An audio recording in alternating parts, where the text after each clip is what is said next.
सलमान भाई का वेलकम करते हैं पार्टी में, और सलमान भाई के वालिद साहब का भी माशाल्लाह।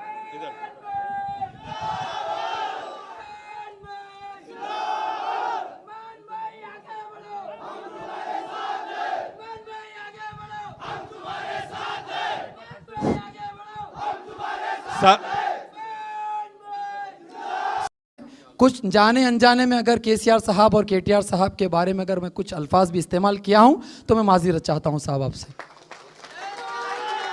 मेरे बड़े हैं, मेरे बड़े हैं, मेरे बड़े हैं, मेरे बड़े हैं, और मेरे दिल में इज़्ज़त होती है बड़ों की, क्योंकि मेरी तरबियत हुई है बड़ों की इज़्ज़त करना। अगर मेरी गलती होती है तो मैं नादिम भी हो जाता हूँ, ये मेरी तरबियत है।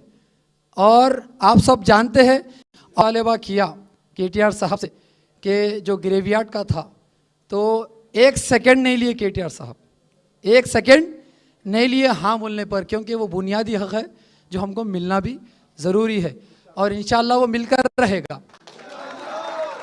अगर हम इख्तिदार के भूखे रहते तो हम कहीं पर और चले जाते, इज़्ज़त के साथ वो हम लेंगे इंशाअल्लाह, और वो केटीआर साहब देने के लिए तैयार है। मैं 2 साल से गवर्नमेंट चला रही है तेलंगाना रियासत में, मगर अफसोस की बात है ना तो कोई वहाँ पर कोई मुसलमान एमएलसी है, ना कोई वहाँ मुसलमान मिनिस्टर है। वहाँ पर मुसलमानों की लीडरशिप को ख़त्म किया जा रहा है हर दिन। कांग्रेस की एक ऐसी साजिश है कि वहाँ पर मुसलमानों की हर वो आवाज़ को दबाया जा रहा है, क्योंकि मुसलमान कांग्रेस की दुश्मन है।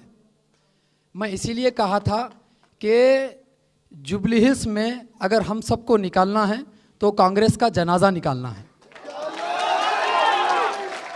मैं इसलिए कहा था क्योंकि कांग्रेस का जनाजा इसलिए निकालना है क्योंकि रेवंत रेड्डी की हुकूमत, आपको जानकर हैरानी होगी कि जब मैं ये अल्फाज बोला कि कांग्रेस का जनाजा निकालना है, तो तमाम वो मिनिस्टर्स, कांग्रेस के तमाम वो बड़े बड़े लोग मेरे घर पर आने के लिए तैयार हो गए और बोलने लग गए कि सलमान भाई आपको क्या होना हम देने तैयार है, सलमान भाई आपको क्या, आपको इख्तिदार देने हैं के लिए हम तैयार है।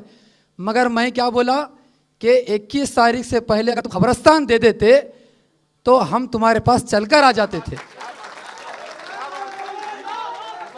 21 तारीख से पहले तुम खबरस्तान दे देते तो इतनी नौबत नहीं होती कि तुम यहाँ पर मेरे दहलीज पे रहो। मैं तुम्हारी दहलीज पे आने तैयार था, मगर तुमने देरी की और हमारी ताकत को तुमने कमज़ोर समझा।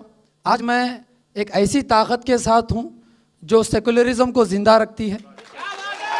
और जब मैं केटीआर साहब से मेरी मुलाकात हुई, मैं तहे दिल से मैं केटीआर साहब का मैं शुक्रिया अदा करता हूँ, और उनके लिए मेरे दिल में बहुत जगह बन गई। वो इसीलिए क्योंकि मेरी मुलाकात जब हुई, वो उस मुलाकात में केटीआर साहब के जो अल्फाज थे मैं आपके सामने बयान कर रहा हूँ।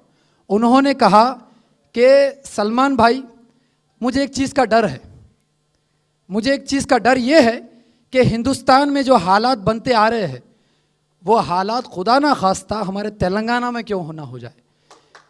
ऐसे हालात मुझे डर है। वो कौन से हालात है कि जहाँ पर एक ही थाली में खाने को बैठे तो उसमें हिंदू भी हो, उसमें मुसलमान भी हो, उसमें सिख भी हो, उसमें ईसाई भी हो। ऐसा माहौल तेलंगाना का होना चाहिए। जब ये अल्फाज मैं सुना कि एक हम जो है ना गंगा जमुना तहजीब को जो है ज़िंदा रखने के लिए हमारे केटीआर साहब के दिल में एक तड़प है, एक फ़िक्र है, तो बहुत बड़ी बात है, बहुत बड़ी बात है। और एक चीज़